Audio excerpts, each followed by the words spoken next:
бидејќи го прозвавте и вице-премиерот за спроведување на рамковниот договор, ќе ви речам дека вчера во неговиот кабинет сите министри кои што беа присутни во Република Македонија од албанската заедница, вчера имаа детална анализа заедно со државниот секретар во Министерството за култура и ја преоценуваа програмата, особено по прозивањата во јавноста за неправилности во делот со албанските проекти.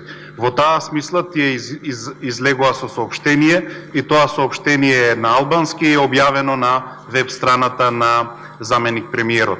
Она што тие го констатираа е дека поддршката за културата во Република Македонија за граѓаните од албанска националност е 4-кратно зголемена во однос на сите досегашни практики и во таа смисла, имајќи ги предвид сите големи проекти кои што се тераат, како обновата и изградбата на Тетовскиот театар и библиотека и албански театар, деновите на наем и еден друг збир на манифестации кои што се поддржани во самата годишна програма, тие гарантираат дека ќе имаме и оваа година богата и квалитетна културна програма на граѓаните од албанска национална припадност. Во однос на генералните забелешки за неправилности, веднаш да расчистиме една работа. Значи, целата дискусија во јавноста за наводи за неправилности е резултат токму на нашата транспарентност, на нашата решеност да ги објавиме сите податоци поврзани со комисиите, како и со добитниците, вклучувајќи ги и нивните имиња и адреси, како и побараните и одобрените суми за проектите. Ние сме тие што ја повикавме јавноста и сите заинтересирани за овој процес да не известат и нас и другите надлежни органи доколку имаат индиции за какви било неправилности, за да можат да следат соодветни постапки. Ако споредбите со минатите години ја ги земеме предвид, транспарентноста отсуствуваше речиси целосно, а ваква дебата немаше во јавноста.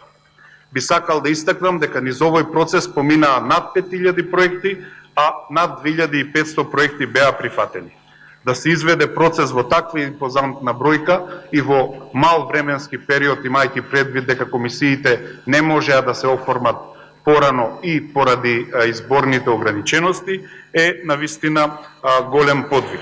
Истовремено, спорните проекти не се повеќе од 20-тина, а и средствата кои им се одобрени и нивниот број не надминува ни 1% од средствата за целокупната годишна програма.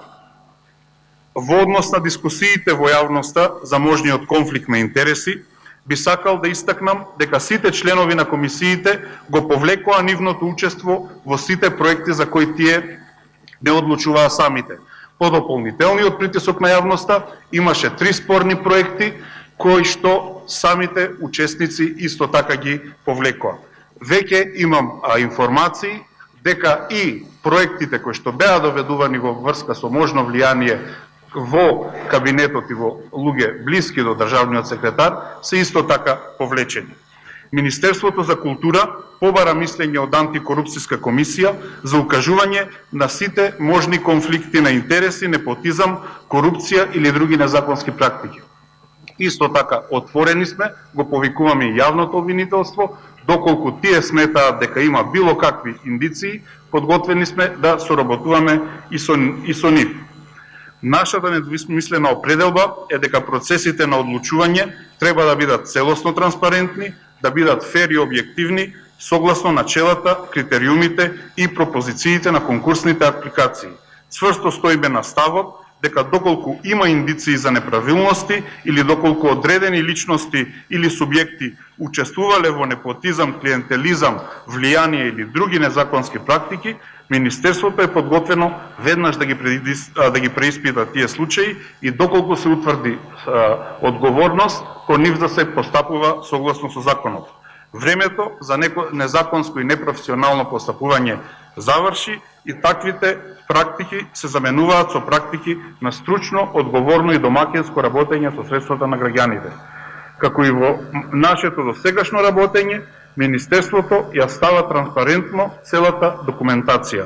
и за медиумите, и за јавноста, и за сите надлежни органи. Воедно ве повикуваме, доколку и вие имате било какви информации, да го известите Министерството за култура.